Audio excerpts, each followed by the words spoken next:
Tout le monde me dit que 18 ans c'est le bel âge. Dommage, autour de moi, au-dessus de ma tête, y'a que des nuages d'orage. T'es pas dans la ligne, je ne dois pas les cimes. Tu te lèves le matin et tu te alors là tu craches, alors là tu pécages. Et bah, c'est bon là, ça enregistre. Je crois que oui, c'est bon, ça enregistre. Top. Et bah bonjour, Bonjour. Omar Mouldouira, merci beaucoup d'être avec nous pour présenter ton film Un été à Boujade. Donc tu disais, tu connaissais le festival Paris Cours de Vent ou là Pas du tout, tu justement. découvres ouais. Je le connaissais de réputation. Bon, voilà, c'est déjà pas mal. bien. Ça veut C'était dire une que bonne réputation. Que le festival, en 18 ans, a réussi à faire un peu parler de lui. Non, on est très heureux de t'avoir avec nous ici. Donc, tu as présenté le film, si je ne dis pas de bêtises, à Angoulême pendant le festival. Tu as fait d'autres festivals là déjà avec ce film-là. Oui, là, ça fait à peu près un an qu'il fait sa vie dans les festivals, un peu à l'international. Il doit en être à son 30e, je crois. Magnifique, Oh, beau parcours. Il a une belle vie pour l'instant. Superbe. Trop bien. Et nous, c'est un film qui nous a beaucoup plu, ça nous a beaucoup touché, cette idée, et je crois que c'est comme ça que tu le formulais aussi, de faire finalement, de représenter à l'inverse des films qu'on voit d'habitude, une immigration inverse. Quoi. Voilà, ce chemin d'un père qui rentre chez lui. Comment cette idée-là était venue dès le départ de parler de ce sujet-là, plutôt de faire l'inverse? Ça a commencé dans un précédent court-métrage que j'ai peut-être inscrit à Paris Cours de Vent, mais c'était il y a très longtemps, en 2007, et qui s'appelait Messaoud, du nom du personnage qui joue le père. Et d'ailleurs, c'est avec le même acteur, Hatim Saddeqi, que j'embrasse ce soir. Malheureusement, ils n'ont pas pu être là, tous les acteurs, parce qu'ils sont au Maroc, il leur faut un visa, c'est très compliqué de venir. Et à l'époque, ce que je voulais voir, c'était un peu le contre-champ de l'immigration, c'est-à-dire c'était l'histoire d'un pêcheur qui était jeune marié et qui décidait de partir. Et qui avait ce dilemme de si je reste, j'ai pas assez pour nourrir ma famille, enfin ma toute nouvelle famille, et si je pars, peut-être je peux plus revenir. Donc il y avait ce dilemme-là qui m'intéressait, c'était le départ. Et pour le long, des années plus tard, je me suis dit qu'est-ce qui se passe lorsqu'on revient? Est-ce qu'on est autant étranger que lorsqu'on est parti ou pas?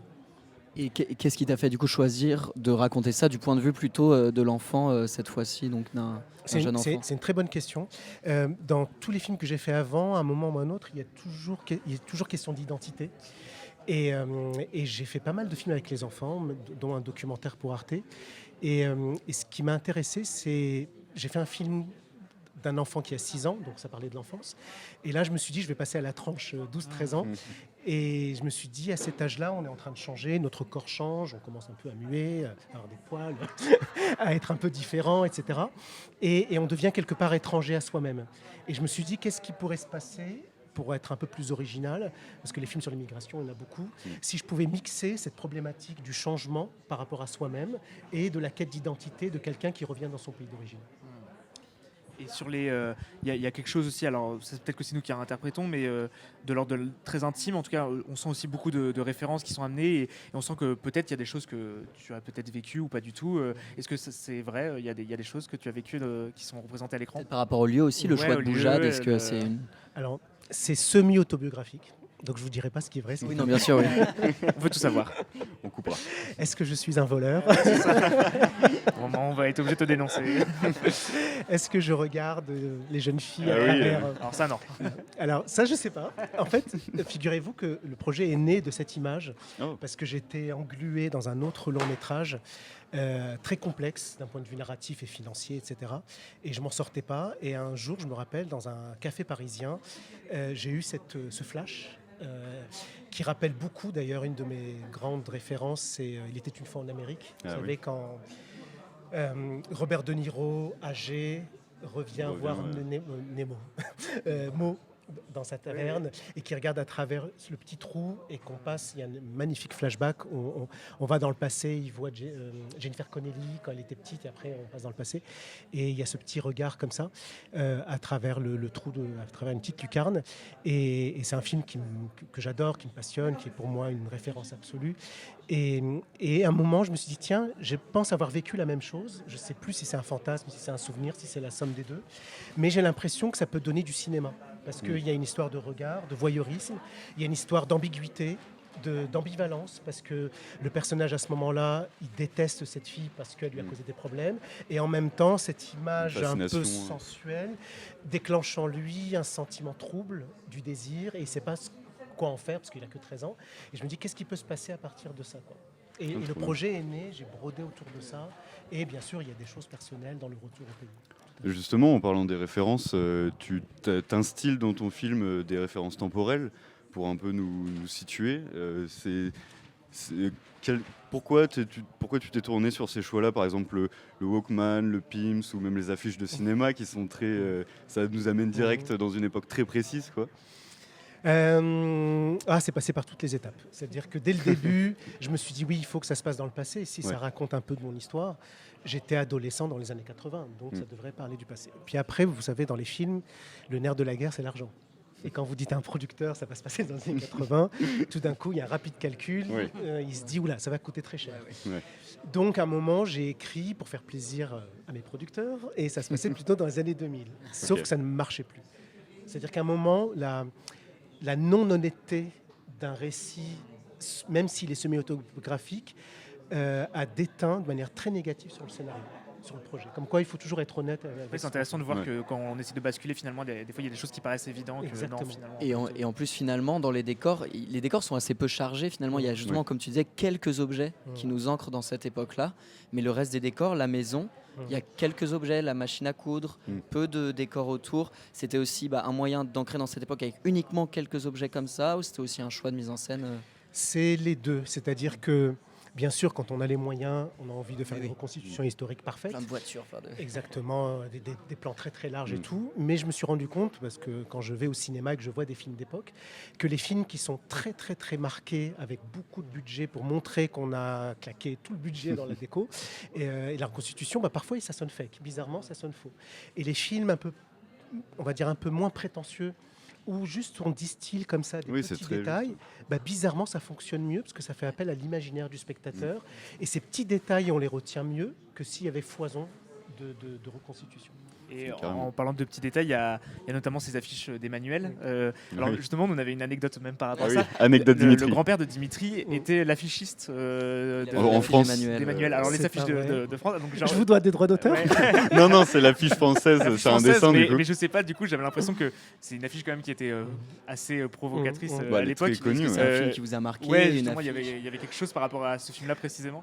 Alors bizarrement, toute mon éducation sexuelle, j'ai l'impression de l'avoir fait dans le cinéma de ma tante, du mari de ma tante, à Boujade, dans cette petite ville marocaine qui est ce que Lourdes est à la France. C'est une ville très... on l'appelle la ville aux 1000 saints, et ça a une pièce, bien sûr. Emmanuel, non. C'est devenu aussi la ville aux 1000 saints. Donc c'est une ville très spirituelle, etc. Et d'ailleurs, on a eu un problème, on aurait pu avoir un problème, c'est qu'on a éviter d'afficher les affiches pendant le tournage. Sinon, à mon avis, ça aurait peut-être mal fini. Donc, il a fallu que je convainque mes producteurs de mettre des fonds verts pour pouvoir mettre l'affiche plus tard. Ok. Voilà, ce qui a demandé... un peu d'argent. Ça se voit absolument pas, en tout cas. Le change est très bien. Il faudrait remercier... Parce que je me suis posé la question, justement. Qui ont fait ça. En plus, du coup, ils décollent quelque chose qui est sur l'affiche. Donc, il y a un jeu... Donc, il y avait une bande noire qui était sur du fond vert. Alors, pour l'anecdote, la bande noire devait être en dur, d'accord. parce que ça, je n'allais pas la faire en 3D, je n'ai pas l'argent pour, et elle devait être donc comme ça déplacée, mais le fond vert, il était là, et je me souviens que 15 minutes avant le tournage de ce plan, j'ai pris un petit calepin comme ça et j'ai fait une règle de 3 avec la vraie affiche d'Emmanuel pour en disant savoir si l'affiche elle fait 12 la taille des seins et que les seins sont incroyable dans un panneau de 2,50 m. Donc pendant qu'on me disait Omar, dépêche-toi, trop bien. Donc la règle de 3, ça sert. Bah oui, les comme quoi exercices de maths, tu vas à l'école, la règle de 3 ça sert. Alors les enfants là, si les seins sont situés à 10 cm du haut de l'affiche. Le problème incroyable. Peut-être que les enfants apprendraient mieux. Ça sert toujours. Comment découvrir les seins dans le cahier de maths. C'est très drôle que les maths t'aient servi à... oui, donc. à ça. Pardon, oui, j'avais une autre question sur le décor, encore une fois. Au début du film, sans spoiler, tu coupes un arbre dans une maison et vers le milieu fin même du film, on revoit cet arbre filmé d'au-dessus et il est plein de rejets. Il est plein de nouveaux départs de branches, de feuilles. Et est-ce que c'est fait exprès déjà? Et si c'est pas fait exprès, c'est très heureux parce qu'il y a un message fort qui s'en dégage. Je suis incroyablement ému d'entendre que vous avez vu le film de cette manière-là, c'est-à-dire aussi aussi sensible et que vous avez vu ce genre de détails. Et ça, vraiment, ça me touche. Et bravo à vous. Vous êtes de grands cinéphiles et grands observateurs. C'est magnifique. Et j'espère que les spectateurs ce soir le verront. Écoutez, ça fait partie des... Comment on appelle ça ? Des miracles des tournages. Ouais. Je ne sais plus qui en parlait, je me demande, c'est pas Claude Lelouch qui disait sur un tournage, il y a toujours 1 ou 2 miracles. On a 99 problèmes et à un moment, on a un miracle. Là, c'est pareil. J'ai eu 99 fois 10 problèmes et j'ai eu ce miracle. Alors que cet arbre, j'en ai jamais voulu. C'est-à-dire que dans le scénario, il n'était pas question d'arbre, il était question d'une maison que j'ai dessinée sur SketchUp, etc. Je voulais qu'il y ait une balustrade. Et ce qui était important, c'était que quand le héros arrive dans cette maison, c'est que la balustrade soit détruite et que ça rappelle la mer et que ça rappelle le passé, etc. Et qu'il y ait ce plafond de verre qui est un peu la métaphore de ce que vit cet ouvrier Messaoud qui a vécu 20 ans d'usine en France et qui, quelque part, n'a jamais dépassé ce plafond de verre. Donc visuellement, j'avais envie de cette métaphore-là visuelle et ça s'arrêtait là. Et comme on était en plein Covid, que les frontières étaient fermées depuis plus d'1 an avec le Maroc, je ne pouvais pas aller au Maroc pour faire les repérages. Donc c'est mon assistante qui a fait toutes les vidéos, qui a vu des centaines de maisons et qui m'a envoyé des centaines de photos et de vidéos. Et un jour, elle me montre ça, c'est-à-dire cette photo de cette maison qui était la dernière. Et je l'ai appelée, je lui dis mais Amina, tu vois pas qu'il y a un arbre au milieu? Quoi? Il y a un arbre, il n'est pas dans le scénario cet arbre. On va le couper dans le scénario. Qu'est-ce que je vais faire de cet arbre? Puis en plus, il est grand. Jamais les propriétaires nous autoriseront à couper. Donc au final, on refait des repérages une fois que les frontières étaient ouvertes. Je remarque qu'il n'y a pas d'autre maison aussi bien que celle-là, mais qu'il y a cet arbre. Et j'étais persuadé qu'il fallait le couper. Mais vraiment, il fallait vraiment qu'on le coupe, quoi. Parce que je me suis dit, il bloque mon scénario, un truc qui va pas. Et en même temps, je commençais à en faire des insomnies parce que je me disais mais on peut pas couper des arbres. On devrait plutôt planter des arbres. Il y a un truc qui va pas avec notre époque, quoi. Ça va pas. Et le menuisier qui a fait toute la charpente et tout, il s'est même blessé le doigt la veille où il essayait un peu de voir comment il allait couper l'arbre. Donc je me dis il y a trop de signes négatifs, il y a un truc qui va pas. Et en plus les propriétaires étaient pas d'accord. Et il fallait payer beaucoup plus. Bref, je sentais qu'il y avait quelque chose de très négatif à couper cet arbre, même pour un film. Et un quart d'heure avant le tournage, il y a toujours ce fameux quart d'heure avant de la scène, j'ai appelé le chef opérateur, Jean-Marc, qui sera là ce soir. J'ai appelé Amina, la première assistante, et j'ai dit « Je crois que je vais changer le scénario. Vous ne pouvez pas me laisser une demi-heure, il faut que je change le scénario. » Non, on t'a déjà laissé une demi-heure pour faire un calcul la dernière fois. Pour faire des règles de 3. Je change les dialogues, parce qu'à un moment, le petit dit « Pourquoi vous avez cassé la balustrade ?» Il faut que ça devienne « Pourquoi vous avez coupé l'arbre ?» Et au fur et à mesure que j'écrivais ça, je me disais « Mais je suis bête ou quoi ?» Mais en fait, couper un arbre, c'est 1000 fois plus important d'un point de vue racine de sa famille, l'écho que ça a pour sa mère, etc. Surtout le plan de fin, mais c'est vachement plus intéressant qu'une balustrade faite en matériaux de construction, quoi. Et du coup, on a changé le scénario pour que ça soit qui casse que ce qu'il y a au-dessus, c'est-à-dire que juste au-dessus, rajouter cette réplique quand il dit Messaoud, c'est quand on coupe l'arbre, et montrer une scène où Messaoud hésite avec la hache il est entre la hache et l'arbre. Donc tout ça, ça a été rajouté pour justifier qu'il y a un arbre. C'est fou de pouvoir... Mais c'est vrai que du coup... un quart d'heure, bravo. En plus... c'est vrai qu'il prend tout son sens. Enfin, pardon. Ouais. Et ça prend tout son sens. Et le plus drôle, c'est que 5 semaines plus tard, il a refleuri. Quand on a fait le plan vu par en haut, je me suis rendu compte en faisant ce plan que je me suis dit mais il y a des pousses. Il y a des rejets. C'est magnifique. Je ne savais pas que ça s'appelait des rejets. C'est mon côté botanique. C'est le climax du film. C'est et en magnifique. plus, ça parle beaucoup sur les racines. Bref. En plus, je trouvais ça impressionnant comme scène, même d'ouvrir là-dessus. Il y avait comme un espèce de... Quand on est enfant, soit on rentre chez soi, ou en tout cas on rentre voir sa famille. Il y a quelque chose qui a changé. Tout est en travaux. Moi, il y a cette image mentale, j'ai l'impression de l'avoir presque vécu, alors que je n'ai peut-être sûrement pas vécu, mais de voir tout qui bouge autour de nous, et etc. Et d'être un peu perdu au milieu de tout ça, même de voir son père à l'œuvre, etc. Ça m'avait assez troublé comme image. Et en plus, tout ça autour de l'arbre, c'est vrai que c'est vraiment beau. C'est marrant ce que tu dises que ça soit pas prévu à la base, parce que pour moi, cet arbre était un point central du film, où même j'avais une sorte de suspense et de terreur en mode j'ai peur qu'il coupe l'arbre, j'ai peur qu'il coupe l'arbre. Quand il y a cette scène avec la machine à écrire ou la machine à coudre, où il s'énerve un peu dans cette pièce, moi je pensais qu'il allait couper l'arbre. C'est drôle comme pour moi c'était le point central, un peu ce truc à la fois fort et fragile en fait qui tenait le film, quoi. Moi je crois que ça fait partie d'un processus d'écriture qui, quoi qu'on pense, est d'abord inconscient. Ouais. Là, j'ai passé 5 ans à écrire jusqu'au tournage. Et je pense qu'inconsciemment, il y a des choses qui se mettent en place dont on n'a pas conscience Et quand on est devant le fait accompli, quand on est dans les contraintes budgétaires, des contraintes de tournage, tout d'un coup, il y a des mécanismes qui se mettent en place où des choses qui n'étaient pas du tout conscientes deviennent évidentes, quoi. Et je pense qu'il faut savoir les écouter. Moi, ça m'a appris ça.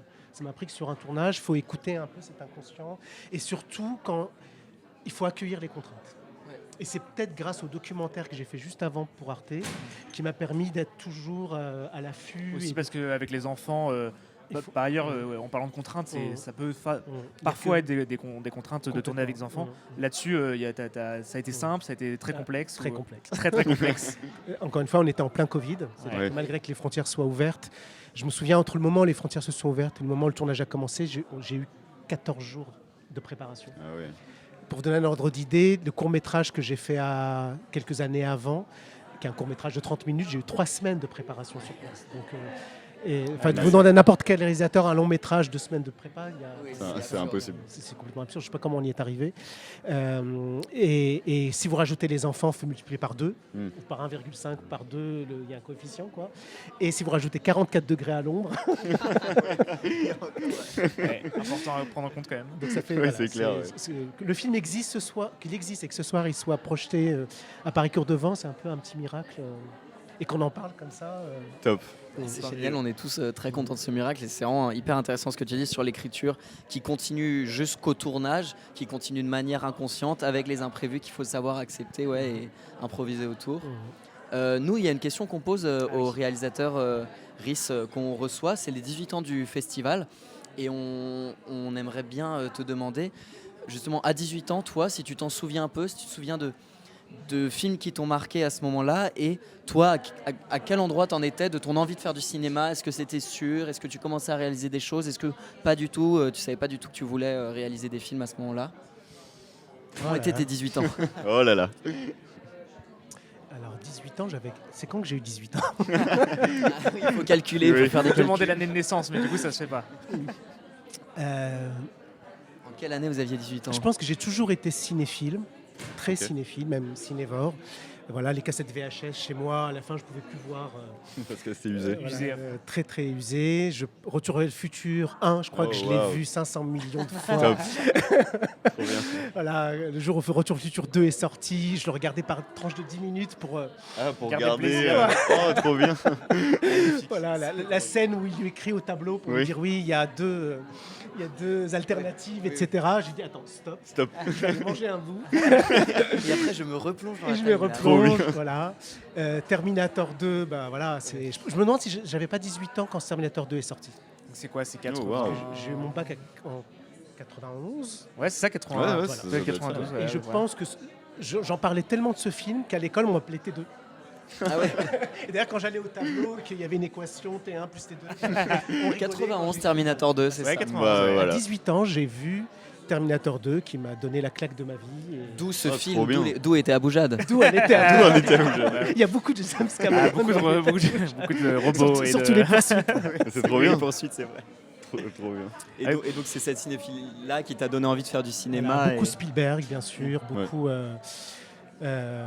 Beaucoup de John Carpenter, Joe Dante, voilà, tout ce nouvel Hollywood m'a beaucoup inspiré. Les années 90 américaines qui nous ont un peu forgé toutes et tous. C'est vrai qu'il y a...